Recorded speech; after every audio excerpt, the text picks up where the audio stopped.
بسم الله الرحمن الرحيم. Assalamualaikum warahmatullahi wabarakatuh. Tanda Allah Subhanahu wa Ta'ala menerima solatmu. Yang pertama, tawadu. Solat yang diterima oleh Allah Subhanahu wa Ta'ala adalah solat yang khusyuk, menjiwai, mempunyai rasa takut kepada Allah Subhanahu wa Ta'ala dan merendahkan diri di hadapannya. Orang yang solatnya khusyuk memiliki sikap selalu tawadu. Alhasil, orang-orang yang solatnya diterima oleh Allah Subhanahu wa Ta'ala adalah orang-orang yang rendah diri terhadap sesama, tidak sombong dan selalu mengagungkan kebesarannya. Yang kedua, tidak sombong kepada makhluk Allah Subhanahu wa Ta'ala.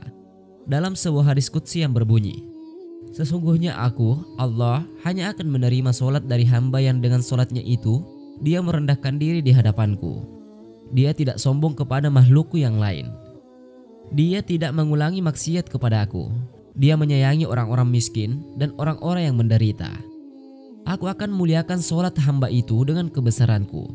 Aku akan menyuruh malaikat untuk menjaganya, dan kalau dia berdoa kepada aku akan memperkenankannya. Yang ketiga, mampu mengontrol hawa nafsu. Rasulullah Shallallahu Alaihi Wasallam bersabda, ada orang yang diistimewakan oleh Allah Subhanahu wa Ta'ala, dilindungi khusus sebagai orang penting pada hari kiamat. Salah satunya adalah seorang yang diajak kencan oleh seorang perempuan yang cantik, yang mempunyai pangkat yang tinggi, tapi dia menolaknya seraya berkata, aku takut kepada Allah Subhanahu wa Ta'ala. Itulah contoh orang yang mampu mengendalikan hawa nafsu. Yang keempat, tidak mengulangi maksiat.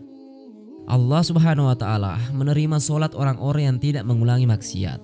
Sebab barang siapa solatnya tidak membuatnya menjauhkan diri dari kekejian dan kemungkaran, maka ibadahnya itu akan membuatnya makin jauh dari Allah Subhanahu wa Ta'ala. Yang kelima, selalu berzikir dan mengingat Allah Subhanahu wa Ta'ala. Dia akan selalu berzikir, tidak hanya saat selesai solat, tetapi juga di siang hari, malam hari, bahkan ketika urusan dunianya sangat sibuk, lidahnya tidak akan kering dari menyebut nama Allah Subhanahu wa Ta'ala. Yang keenam, menyayangi orang miskin. Mereka memikirkan penderitaan sesama dan rela menyisihkan waktu dan rezekinya untuk membahagiakan orang lain, termasuk orang-orang yang tidak mampu. Dalam hadis Rasulullah Shallallahu Alaihi Wasallam menyebutkan bahwa salah satu cara mendekatkan diri kepada Allah Subhanahu wa Ta'ala ialah bersifat dermawan dan senang membantu orang lain, terutama pada orang yang sedang kesulitan.